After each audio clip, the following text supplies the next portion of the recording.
Hello and welcome to this week's Vintage Talk.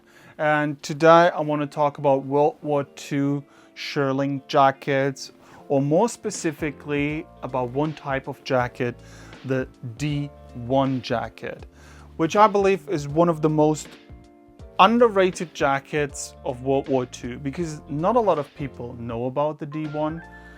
Everybody knows about the big ones, the B-3 bomber jackets or the British Irving jackets, because that's what we see in all the pictures with the pilots in their flying fortresses wearing these. The D-1, however, started life as not a pilot jacket, but a jacket for the mechanical ground crews. They also needed warm protective gear for when they would change the ammos on the airstrips, or refueling the airplanes, or doing small mechanical repairs out in the open. Pilots loved these D-1 jackets, especially fighter pilots. They were eager to trade whatever they had to get their hands on one of those D-1 jackets, because they were lighter, they were not so super warm, as they were designed to be on the ground and not in 10,000 meters with minus 30 degrees. So why pilots love them? They were thinner, they made the pilots had more maneuverability in the cockpit when wearing a D-1 jacket. Plus, they love to use that in spring and fall when it was not super cold and they just needed a kind of intermediate jacket. That's what pilot would love. Before there was the B-15 in the late war, who solved that issue kind of as an intermediate flight jacket and to have more maneuverability. So plus, the pilots loved the zip pockets that they had. One of the few jackets with zip pockets here. And that had the benefit that they could put stuff in and actually seal it. It would actually be closed, as a lot of other jackets would not have that, as they would have side pockets or just patched pockets. So the only reason why people don't know really about this jacket, and you have to be a really nerd to know about the D-1, is that it didn't appear in all the American war propaganda films, like Ford movies. They never pictured the ground crew in D-1 jackets. They always had the pilots standing in front of the airplane, and they would mostly being bombers, because that was the biggest technological machine at the time, the flying fortress. And they wanted to show these pilots. And yes, if you're in that airplane, you would want a B-3 jacket. You want to be as warm as humanly possible. But if you're a fighter pilot in March over Germany, you would probably prefer the D-1, as it is not as hot. You're not getting a heat stroke. It is a bit slimmer. It's not as voluminous, so you have more maneuverability in the cockpit, and you have the zip pockets that pilots really, really liked. So let me walk you through the restoration process that I did with this jacket, and I will show you what the difference are between an unrestored jacket like this one and a restored one. So the first thing was to brush out the shearling inside of the jacket. That took weeks for me to do. I had to be very careful because the whole leather at that point was still very brittle, and I couldn't apply full force on the brush. So for weeks I did bit by bit the entire inside of the jacket and combed out all the dust and dirt that was in this jacket, and that was there for the last 80 years or so. The second step was to clean the jacket, and I used glycerine, which is my go-to for all restoration and cleaning projects on leather. So I soaked the whole jacket and I wiped it dry. The difficult part here was that I could not use too much water, as this jacket was really brittle. As you can see, this one here as well, it lacks moisture. It was dried, stored, but over the years the leather got so dry that it could start to break. So in order to clean it before I can re-moisture it, I had to be very, very carefully apply the glycerine in order to not destroy the jacket further.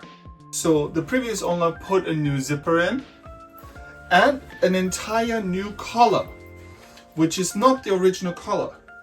So you're asking, well, how do I know that this is an original jacket? Well, luckily I had this one first and was able to compare the pattern and the manufacturing process in both jackets, and they are extremely similar. The buckle is the same. If you look at this one here, it is a same vintage buckle. This one here is the same pattern, and I believe this person started the restoration but then didn't want to put in the elbow grease to actually clean it properly. What he used are two opti zippers here, as this one is a D-1 jacket. It has zippers and a zipper in the front. Originally, this zipper is a Talon or Scoville zipper. I thought of replacing the zipper, but then I saw like it's actually in there quite well, and as I'm planning to actually wear this jacket and keep this after restoration as a display model, I was fine with the German zippers in them. If you want to have a jacket that looks really good and wearable, you have to paint it. So what I used was leather paint in dark brown, and I spot repaired all the areas where there was paint missing from the original one. As you can see, this shoulder here like misses already, aside from the hole, misses already a lot of paint, and it was similar with this D-1 jacket, and I'm quite pleased with the result. Took a while and I was absolutely not certain that it would work. I thought we have discoloration and there's no way that I can match the original brown tone from this jacket. But I had to give it a try, and I had to do it, because this is like my first big restoration project on a World War II Shearling jacket. And I gambled and it worked out. Like, it looks pretty good. And if you compare pictures from before and after, you clearly see that the discoloration is not as big, and the brown tone that I used worked quite well with this jacket.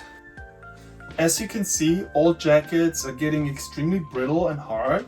The reason for that is if they are stored in a dry space, they literally dry out. That doesn't happen in a year, but over the course of 40-50 years. And we're talking about jackets that are 80 years old, to give back the elasticity in the shearling leather. And for that, applying fat is just the go-to method. I always try to apply a bit and then use a blow dryer to soften the leather and make the fat really go into all the little pores of the jacket. So this took also a while, and so far I applied about 5 coats of fat. I still want to do 2 more just to really get the nice soft touch. Yeah, after the waxing and the endless hours of brushing out, which was really like, it took in total probably like 50 hours to do this. It's crazy, but I also didn't want to have a jacket that smells like an 80-year-old jacket. I wanted to have something that is wearable every day, that feels nice, and that looks retro, that has a patina, and that I know it is an original one, but it is not completely racked and it looks presentable. Found it! Look at that. This is the matching pants for a fighter pilot in World War II. This is original as well. It is also unrestored. I know, I'm bad. It takes so much time to restore these jackets and these pants. But let me show this pants. So they're similar build. This is a B1, so that could be matching to a fighter pilot of World War II. Similar, wearing maybe a traded D-1 jacket. But yeah, that would be the combination of this. And maybe I can like show you, put it on a bit. Like as you can see here, that's the beauty of it. It actually fits me. It actually fits. I'm wearing this jacket underneath, but it actually fits. And like, wow. You know, the feeling when you actually wear an original World War II jacket, nothing beats that feeling. Like, it is history that you can wear, and it's just every time I wear something like that, or I can have something like that in my hands and examine it and see the details on how it was constructed. I'm so fascinated by this. What can I say? I hope you like restoration videos. I hope you enjoy my little talk about the Shearling jackets in World War II. And I certainly have more to tell you, but that's it for now. Please like and subscribe, and I wish you a pleasant day.